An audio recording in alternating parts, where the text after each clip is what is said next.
So without further ado, let's get started and introduce the guys. So we've got Tom Dunn, Tom Ellis, and new signing Tian Schoeman with us today. And firstly, we're going to ask you to name your kind of position, the age you started playing rugby, and for what club, and then who's your favourite player in world rugby at the moment. So I'm going to start with you, Dunny. If you crack on and just let everybody know a bit about yourself. Hi guys, I'm Tom Dunn. I'm a hooker. I started playing when I was about 12 years old. Started playing at Sheldon School and then I went to Chippenham Rugby Club. My favourite world player at the moment, it's a bit unoriginal, but it has to be Semesa Rokoduguni still. He's always been my favourite, watching him for the last 10 years. He can do things that no other man can. Hi guys, Tom Ellis here. I'm a back rower, second row, anywhere around there. I started playing probably about 8 years old for a club called Tor in Glastonbury. And my favourite player in world rugby at the moment, that is probably Sam Underhill. The things that he does are genuinely unbelievable and it's a pleasure to play with him. I'm Tian Schoeman, started playing at 21 years old, played for the Bulls originally, and my favourite player I would say is Nicolas Sanchez, fly-off of Argentina. Really like his playing style and he's a good attacker. So we're going to, as I said, we're going to crack on with a quiz. So we're going to test your general knowledge, guys. It's a mixture between general knowledge and sports. A group of which species is known as a parliament? Is it A, snails, Monkeys. B, owls, Tian. or C, pigs? Owls. Who shouted there?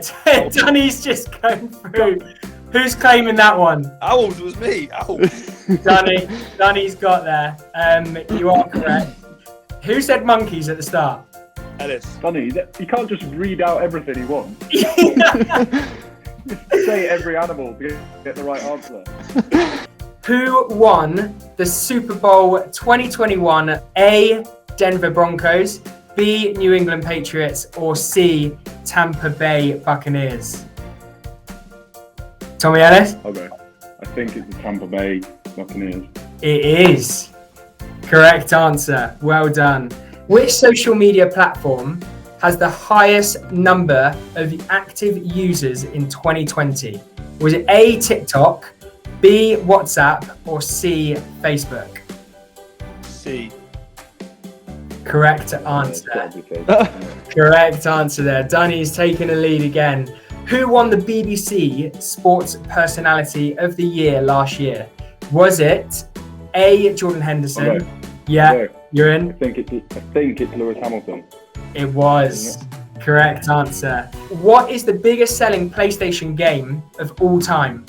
Is it A, Gran Turismo 3, B, Minecraft, or C, Call of Duty Black Ops? It's got to be. I'll go Minecraft. Correct answer. Who is the most capped England rugby international with 114 appearances? Dunny's in. Jason Leonard. It is indeed. How many Bath Rugby representatives were there on the 2017 British and Irish Lions tour to New Zealand? Was it 1, 2, or 3? 3. Correct. What is the highest grossing movie of all time? Is it A, Titanic, which in 1997, Avengers Endgame 2019, or Avatar in 2009? I'll So, take a guess. Let's go with Avengers. Yes, that is correct. It is Avengers Endgame. So last question. Within the current Bath Rugby squad, who has the highest number of appearances? Is it yourself? Who? Semesa. No, it's Boss Patty. Boss Patty. Oh, you can only say. I'm going to give that. I'm going to go over to Tommy Ellis now. What was the answer? I think it's Ross Batty, please. It is Ross Batty. Tom Ellis with the win at the death. Unbelievable. We're now going to throw over to Tom Page, who hopefully has a few questions lined up from the audience. Lads, who was your role model and why? So when you were growing up, who did you look up to? I'll go first. It was Carlos Spencer from the All Blacks. Always been a big fan of him, and had some coaching advice from him as well when he was at the Lions. So really enjoyed his playing style and some flair that he brought to the game. As I got into my rugby, I always liked Bismarck Duplessis. Yeah, I was relatively similar, but I think rugby-wise, it'd probably be Lawrence Dallaglio. Was probably mine when I was, trying to get into rugby and enjoying watching it back then. I would like to become a professional rugby player one day. What advice would you give me to get into Bath Rugby Academy? My biggest bit of advice, two bits of advice would be, one, to make sure you enjoy everything you do. So never see it as a sacrifice or a chore, because if it becomes that, then it isn't for you. The second thing is work on your strengths, not on your weaknesses. So make it so good, they have to pick you, rather than worrying about things you're not as good at. You can tell Dunny and I both came through the same system, because that's exactly what I was going to say. So yeah, Lawrence, mate, just keep enjoying your rugby, and yeah, just try and do something to get better, and just do a little bit more than your mates if you want to go the next level. But the main thing is to continue enjoying it every day, and every week and every time you get to play. Yeah, I have to agree with both Tom and Tom. No, so the thing is, if you're not enjoying it at the moment while you're a kid, you'll not enjoy it when you're a professional rugby player as well. So the thing is, just remember where you are and just enjoy what you're doing at the moment, and if you enjoy it, you won't work for a day in your life. So that's just what I believe. Play with a smile on your face. Thank you so much for your question, Lawrence. I've got a question here. Josh, who's 10 years old, he's from Glastonbury. Question to you all. What was most important to you guys growing up? School or club rugby? I was all for club. Always put my club first. Really enjoyed it. It was where I felt I got my best developmental and the best pathway going through the county rugby system to get into an academy setup. So for me, I played club rugby very much when I was like 9, 10, and then all my rugby from that stage onwards was at school. So I was lucky enough to go to Millfield, which clearly has a good rugby setup there and a good circuit that they play on. So for me, it was a really easy decision.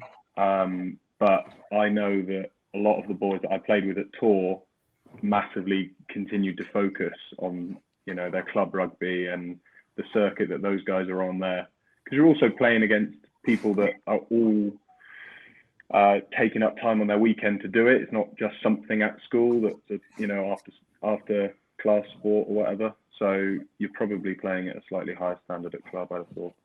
And then next question is from Freya, 13 years old, from Bradford Navan. Question for the Toms: how can I work on my scrummaging whilst not being able to train? Dunny actually is very good at coaching scrum positions, and he'll probably give you a couple of good drills. But I would just say generic strength exercises and Dunny, what's the bear crawl thing that you do with kids and that? Yeah, so I'd work on like a lot of core stability. And, it's called like a slinger crossover. So try like a plank. Raise your right arm, hold under a 3-point plank, and then raise 1 foot and 1 arm, make it a 2-point plank, and then alternate. Can you show us? Massively fitting you on the spot. That core strength is really important to protect your lower back, and it's your core that transfers the force and the big muscles in your legs up through your shoulders. So it's really important. Perfect. So Henry, I'm going to come to you first, as you've got a brilliant question, which I think will probably be best for Tian to answer. Yeah. Is there any advice on practicing kicking and catching high balls and being a fullback? Great question. Oh yeah. So my advice will be repetition, especially kicking and high balls. The more you kick, the better you'll get at it. Is with the same with high balls as well. The more you practice it, the better you'll get. And then one thing I learned as well is you have to stick to your recipe. So if your kicking recipe works for you, don't change it no matter what other people say. You just stick with your stuff and you keep training, and I promise you, it will be magnificent. Do you practice every day, Tian? Is there a day? Yeah. So every single day after training, you'll kind of work on your kicking just to make sure you work on those routines? Yeah, I would say it's 5 times a week. So even on off days, I would just, even if it's 10 strikes or 10 eyeballs, even on off days, I would go just do my routine just to make sure it's in the head. So William's question was, what is the best part of playing rugby? For me, it's like the teammates and the friends and the stuff like that come along with it. You know, and the sense of winning with your mates there's genuinely nothing like it. So I would say that. What's the impact on the players from the crowd not being there? Not for me. It doesn't really make a difference to how I approach the game. The big moments I notice the difference are when there's breaks in play. So when there is or a scrum and you can hear everything on the pitch, whereas usually you can hear the crowd, or when you're coming on or as a sub or coming off being substituted, usually there's a response then, and I miss that element of it. Yeah, exactly the same. When you're playing and like the game is actually happening, I don't think it has that much of an effect. But especially, you know, if you're on the bench or anything like that, to emotionally get yourself in the right place, the crowd normally helps quite a lot. You know, it gives you quite a lot of an adrenaline having, you know, 14,000 people supporting. But if you don't have that, it can be a bit more of a struggle. So as Dunny says, it's times where you're actually away from it that you really notice, and you know, you miss the fans. I have to agree with both. So I don't really approach the game really different. The only way I know that the crowd isn't there is in breaks, where I can actually hear the people talking to me next to me. So I have to say that's the only part that I and then obviously the fans afterwards, miss them and having a chat with the guys. So that's, yeah, but in the game or getting up for the game, it's basically the same. And then last question of the event. Brothers, Jack and Marek, 13 years old and 15 years old from Bath. If you were not professional rugby players, what profession would you have ended up in? Oh my goodness. Okay, so I went to a technical school. So I wanted to be an engineer. So that's what I thought I wanted to be, and then realized in school that I'm not good with my hands. So afterwards, I went to study biology and physio in Pretoria, and then finished. Rugby obviously started, so I had to finish something. So I finished halfway through, and they gave me a degree in sports science. So that's what I have. So if it wasn't for rugby, I'd probably be a physio or somewhere around that, biokineticist. But luckily for rugby, I'm here. That's a great answer. Clearly an intelligent guy. Now over to you guys. What about you, Tom Ellis? What do you mean by that? Now over to